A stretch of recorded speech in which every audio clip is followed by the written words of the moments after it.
morning, everyone. I'm Miss Rodriguez, and today we are going to talk about an interesting story from the book of Genesis. It's about Cain and Abel.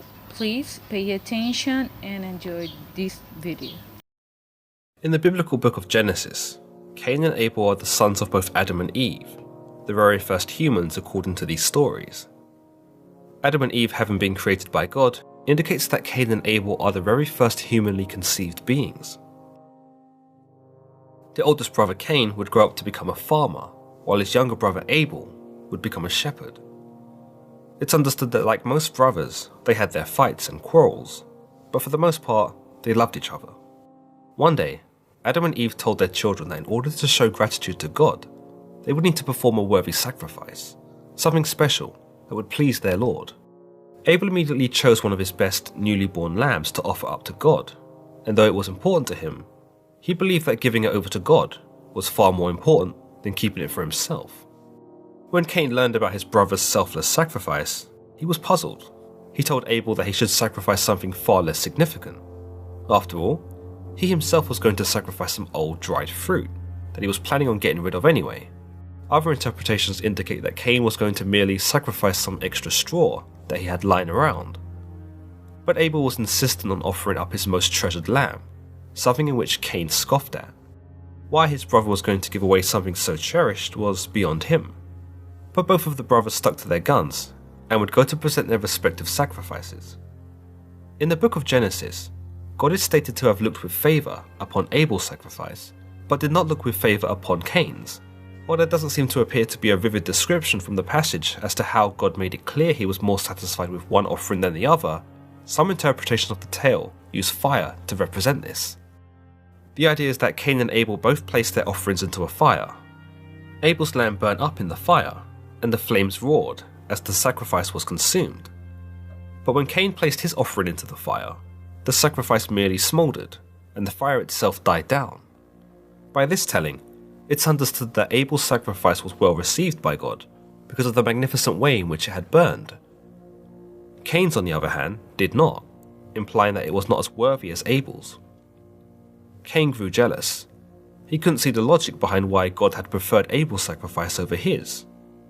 He grew angry at his brother, and it would lead him to become consumed with venomous thoughts, those of which led him to sin. Cain lured his brother out into the fields one day and struck Abel, killing him. Immediately, Cain realized what he had done, but he wasn't so concerned with the loss of his brother, but more so the consequences he might face. He buried his brother in the earth, so that no one would find it, and went about his day as if nothing had happened.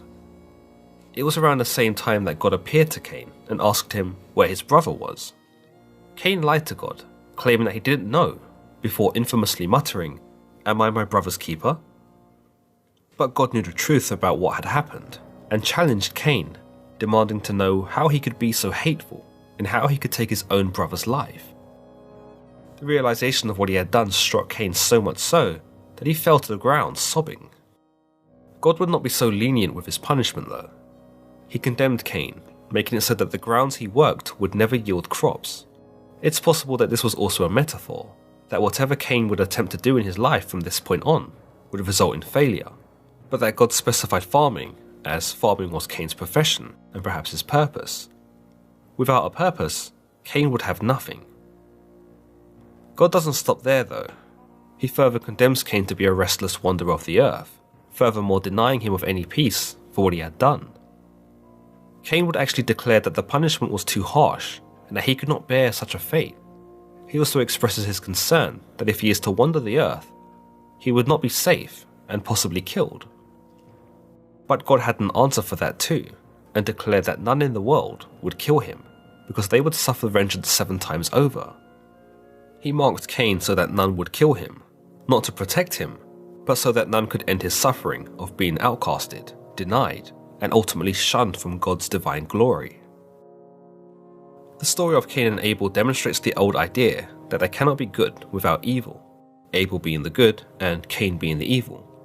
It subscribes to the idea that sin or wrongdoing is a part of life, and serves to show us that even if we live our lives as honourably and benign as Abel, evil will always have an effect on us, whether this be a gradual evil that inflames Cain to kill his brother, or the evil act itself, which sees Abel become a victim too. It takes a dark look at sibling rivalry, showing us how far jealousy and envy can push someone, that they would even murder their own brother, if only to console their own feeling of unworthiness. You might even say that this story shows us how rejection and betrayal can cause someone to become malevolent and hateful, in that Cain appeared to have loved God as well, perhaps not as much as Abel, but enough that he bothered to sacrifice something in the first place. He could have chosen to ignore God altogether, but his outrage at how God favoured Abel shows us that he must have cared what God thought. This rejection from God, a rejection that comes without reason in Cain's eyes, is perhaps the catalyst which turns him towards his dark path. For being rejected is disappointing in itself, but being rejected without reason is perhaps even more maddening. However, you might also argue that Cain only sacrificed anything because he was told to by his parents, and that his outrage towards God's favouring of Abel isn't because he cares about God, but because his younger brother outperforms him in this task, or is seen as more worthy, thus causing him shame. Some may even see a correlation between the tragic story of Cain and Abel and real-life relationships, at least in terms of jealousy. For example, Cain becomes angry that God favoured Abel, and demonstrates clear signs of jealousy, similarly to how one might react if they were trying to impress someone, only to be overshadowed by someone else. Jealousy is something we've all likely experienced at some point in time, whether romantically or otherwise. So I think it's accurate to say that all of us can at least understand Cain in this respect. While most of us would probably not kill the other person for outshining us or denying us of what we believed was meant to be for us, we may at one point or another have harboured some resentment for that third party, or at least imagined killing them. Either way, Cain most certainly acted wrongly in the killing of his brother, and we can see that in the magnitude of his punishment. The mark placed on Cain by God that prevents him from being killed by another not only ensures his suffering, but some might say serves to remind us that evil should not be repaid with evil. Those who came across Cain might have wanted revenge for having gone against God and causing the pain that he had caused, but upon knowing that they'd receive God's vengeance sevenfold, it would spare them a moment to think about whether it was worth it, until they perhaps realised that killing Cain would only cause more suffering, for they too would be judged. But what do you think about the story of Cain and Abel? Can you relate to Cain's outrage, or do you think that he deserved what he got? Let me know in the comments below, and don't forget to give this video a thumbs up and hit the subscribe button. Let me know what biblical stories you'd like to see next. Until the next time.